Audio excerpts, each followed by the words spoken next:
Salut tout le monde, aujourd'hui on se retrouve dans une nouvelle vidéo et j'avais envie de vous parler de Project Life encore une fois parce que ça prend un temps dingue. En sachant que j'ai une vision un peu particulière du Project Life personnellement. Je ne fais pas un Project Life régulier sur chaque période de l'année, je le fais pas par semaine, par mois ou ce que vous voulez. J'ai plusieurs gros classeurs comme celui-ci, au total actuellement j'en ai 5. Il y en a un que je n'utilise pas encore. J'en ai un de voyage dont la vidéo est déjà sur la chaîne qui est vert avec plein de petites feuilles. Vous avez celui-ci qui est la deuxième partie du voyage mais qui est beaucoup plus centré sur l'Europe. J'en ai un autre qui est basé sur mes amis et mon adolescence. Et le dernier est basé sur ma famille, ma naissance et tous les moments vraiment personnels, familiaux. Voilà, donc pour le moment j'en ai que 4 qui sont réellement entamés. J'en ai un 5e qui m'attend dans mes tiroirs, mais je ne sais pas encore ce que je vais mettre dedans. Donc c'est pour ça. Donc aujourd'hui on part sur un Project Life comme celui-ci. Celui-ci est la deuxième partie voyage. Le premier est déjà beaucoup plus avancé que celui-ci. Donc je vais vous montrer déjà les étapes que moi je fais pour avancer au fur et à mesure dans mon Project Life sans abandonner ni me perdre. Premièrement, j'achète déjà mes classeurs et selon le skin et le visuel qu'ils ont, je choisis ce qu'il y aura à l'intérieur. Pour tous mes voyages un peu exotiques, j'avais choisi un modèle assez tropical avec plein de feuilles. Celui-ci est basé sur l'Europe. Le bleu ciel me fait beaucoup penser au voyage, à la mer, etc.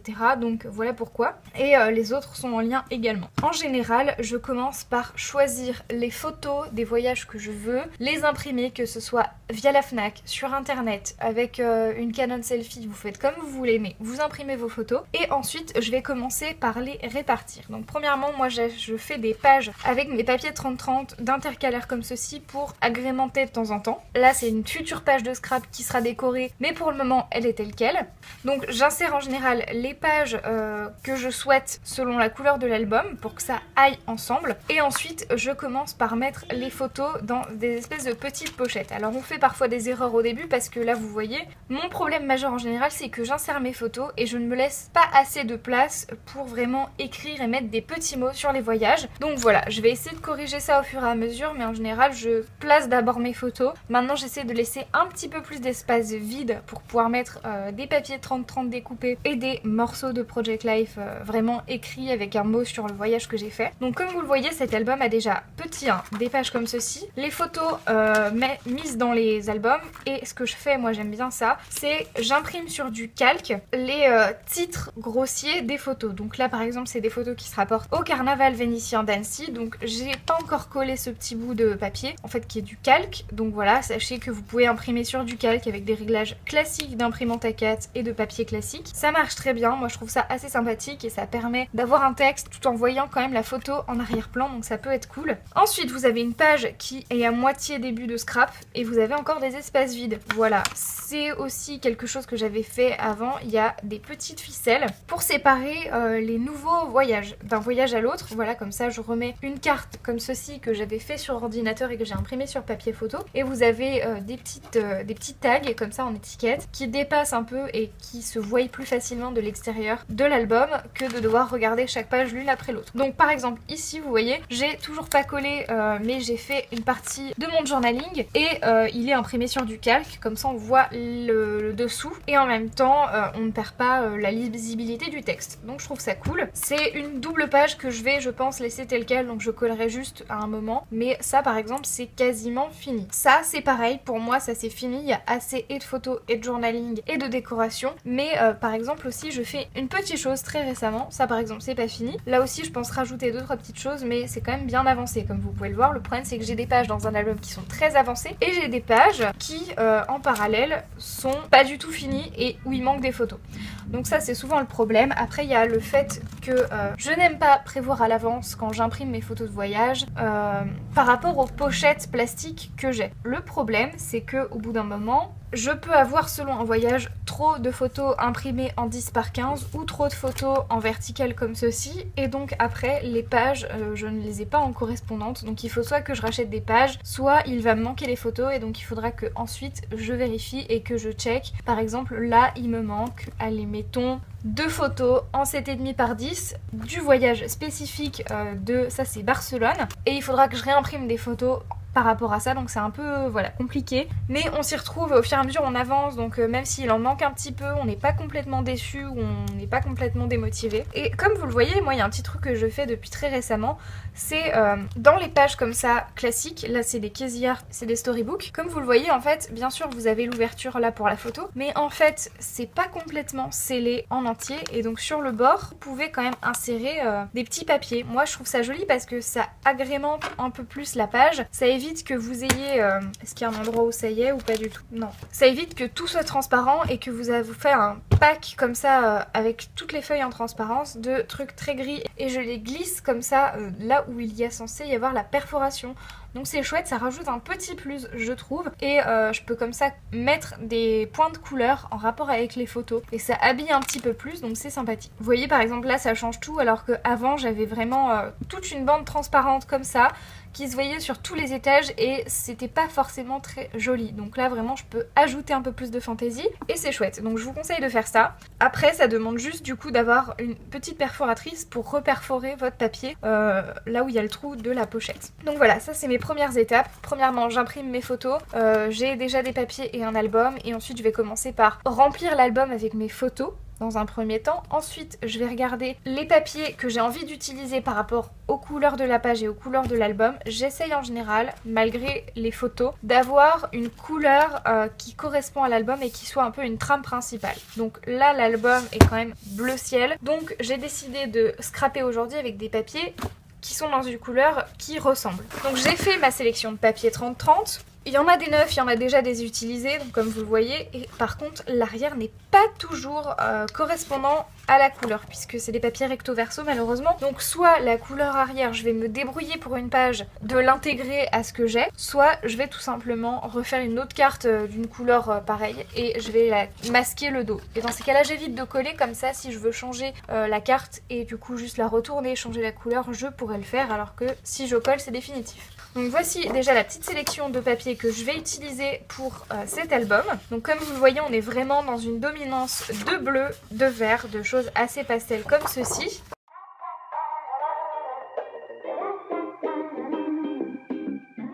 Une chose qui je pense sera indispensable avec cette feuille-ci et que pour le moment j'ai beaucoup de mal de faire, c'est-à-dire que mes papiers 30-30 je les utilise beaucoup en fond de page, en fond de carte de journaling et très peu en découpe. Voilà, comme vous le voyez, je prends une carte et je la laisse telle quelle. Et le problème c'est que ce genre de motif par exemple, si je découpe une carte, il faudrait qu'elle soit cette taille, sauf que ça correspond pas toujours aux tailles qu'on a dans un Project Life. Et du coup je pense que cette feuille-ci, je vais devoir la découper pour pouvoir ensuite faire comme des petites cartes à part, comme si c'était des embellissements plutôt qu'une feuille 30-30. Je trouve ça un peu gênant dans le sens où tout ce qui est beige un peu, ce sera peut-être du déchet, et de l'autre côté c'est comme ça, donc je perds une partie de motif.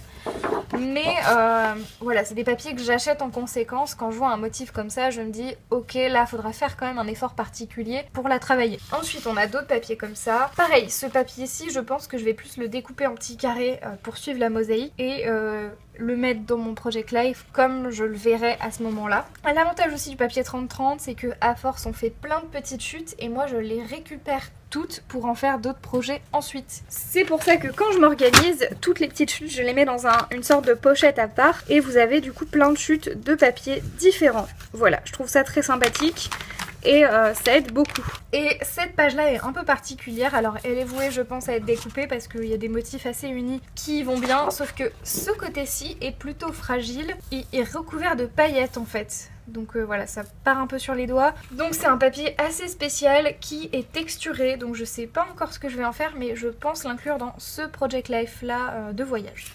Donc moi ce que j'aime bien c'est commencer par le début, donc je vais commencer par la première page. Là les pages de scrap que je vais devoir faire, je les fais en dernier parce que je préfère que tout l'album soit complètement fini et que j'ai une vue d'ensemble pour faire les pages de couverture qu'on voit à l'ouverture de l'album. Donc celle-là je la laisse en dernier, je ferai ça à la fin demain, dans longtemps, quand j'aurai presque fini mon Project Life. Ensuite, cette page-ci est complètement à customiser. Donc premièrement, ça je vais commencer par coller ce petit truc et je vais tester une nouvelle colle qui est un stylo colle de chez Emma. Alors je me souvenais absolument pas que j'avais ça, elle est toute neuve donc on va tester. L'avantage de ce stylo colle là, c'est qu'il est quand même vachement précis et c'est quand même sympathique. Alors la page qui est ici, il n'y a pas beaucoup de place pour du journaling, mais j'aime beaucoup l'ensemble de couleurs qu'il y a. Alors j'ai mis trop... Oh, cette colle ne colle pas du tout, c'est une catastrophe.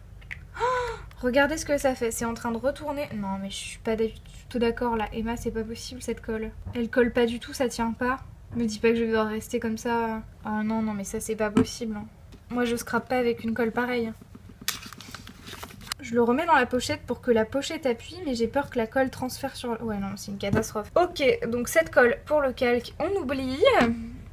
On va repartir avec la bonne colle glue scotch qui marche très bien pour le calque en temps normal. Et donc pour cette page là, je vais rajouter un petit peu de découpe en papier 30-30. Et la question est lequel? Celui-ci est pas trop mal. Le fameux là semble plutôt vraiment bien. Donc je pense que je vais partir là-dessus. Et la question est où est-ce que je le place et comment. Après en général, j'ai aussi des idées que j'ai envie de réaliser. Donc j'ai un Pinterest. Je vous mettrai le lien dans la description du tableau dont je parle parce que j'ai un tableau Pinterest particulier qui s'appelle Project Life où j'ai des idées d'inspiration de Project Life qui me plaisent et ça me donne des idées de journaling que j'ai envie d'intégrer au mien avec mes photos et mes papiers à moi. Mais pour l'idée de comment ça marche, par exemple quand il y a des pliures, des choses comme ça, j'ai envie de les réaliser aussi. Donc quand je fais une page, j'hésite pas à regarder mon Pinterest pour pouvoir voir ce que j'ai envie de réaliser. Donc là par exemple, il y a une page où il y a une sorte d'angle, donc j'ai bien envie de tester ça. Et le problème c'est que je vais devoir ressortir ma photo. Putain, cette colle c'est pas possible. Vraiment, je vous déconseille la colle en stylo de chez Emma. Autant le stylo est très pratique, autant la colle...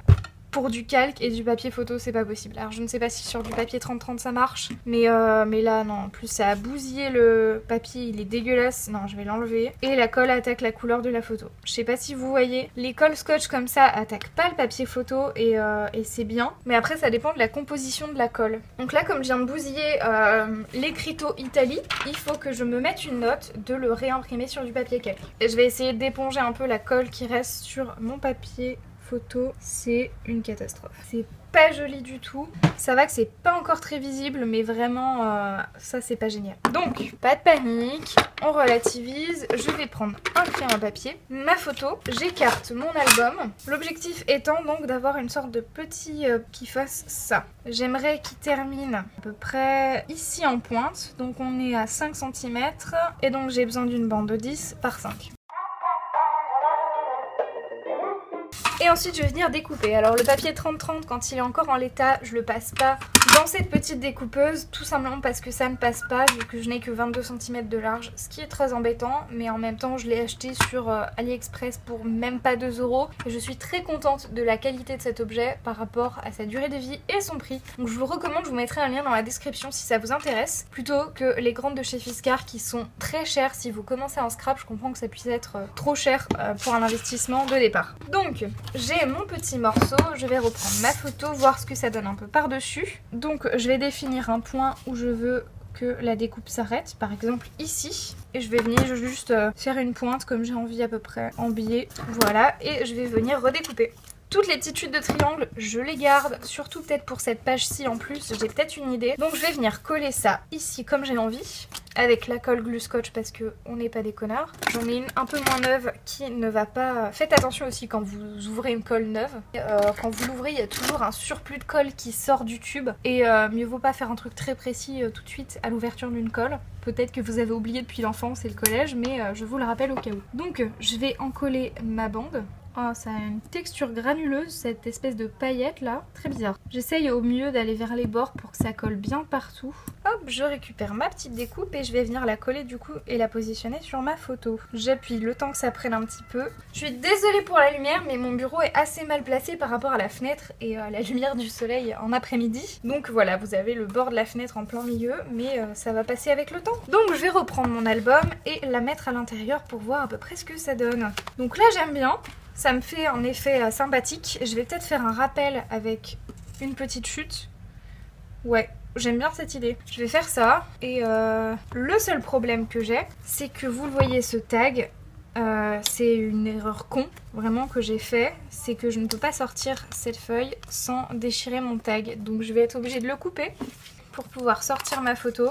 La prochaine fois, je mettrai mes tags en dernier ou je les fermerai différemment parce que c'est pas pratique. Et je vais venir coller directement l'angle qui a eu la chute de ce truc. J'essaye le plus possible de réutiliser mes chutes maintenant. Non seulement parce que ça donne des effets graphiques, comme ça fait des rappels sur une page, plutôt que d'avoir un seul élément dans un même papier. Là, je fais une sorte d'uniformité malgré des photos très différentes. Donc c'est sympathique aussi. Et j'attends pas spécialement que ça sèche avant de les réinsérer. Moi, généralement, ça me pose pas de problème parce que la colle prend rapidement. Donc voilà ce que ça donne déjà. Est-ce que je rajoute un autre coin ou pas ?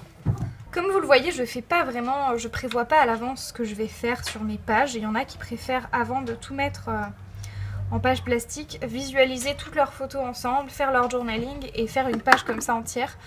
Moi j'arrive pas comme ça, j'ai l'impression d'avancer pas assez vite et je préfère mettre toutes mes photos d'un coup et après réfléchir aux emplacements de journaling, le papier que j'utilise, etc. Tiens, j'avais même pas remarqué, j'avais une photo cachée derrière. Vous voyez, c'est le genre de photo que j'ai imprimée au tout début, qui avait pas une qualité géniale, que j'ai fini par recouvrir. Et je sais pas pourquoi je la laisse là, parce que ça fait une épaisseur pas jolie et c'est sûr que cette photo je l'utiliserai pas, donc je vais l'enlever tout simplement. Donc cette page-ci, j'allais dire j'en suis plutôt satisfaite, mais est-ce que je fais quelque chose de ce bout-là ? Non, je pense pas. Donc je vais le garder dans mes chutes. Et voici ce que ça donne. Alors là, je la considère pas complètement terminée, mais terminée pour aujourd'hui. C'est-à-dire que mon objectif en ce moment dans ce Project Life là, c'est de compléter les espaces, utiliser des papiers 30-30, faire un peu de décoration, mais pas de journaling. Le journaling, les petites notes que je mettrai sur les endroits que j'ai vus, je le ferai après. Ce sera une étape prochaine, pas aujourd'hui. Et j'utiliserai du coup ce que j'ai fait aujourd'hui en plaçant des papiers 30-30 pour faire mon journaling par-dessus. Comme ça, j'aurai des effets un peu sympas. Donc voilà pour ça. Je passe ensuite à la page suivante et je vais peut-être couper la vidéo, je vais vous montrer juste les pages avant-après de ce que j'en fais pour que ça aille plus vite pour vous.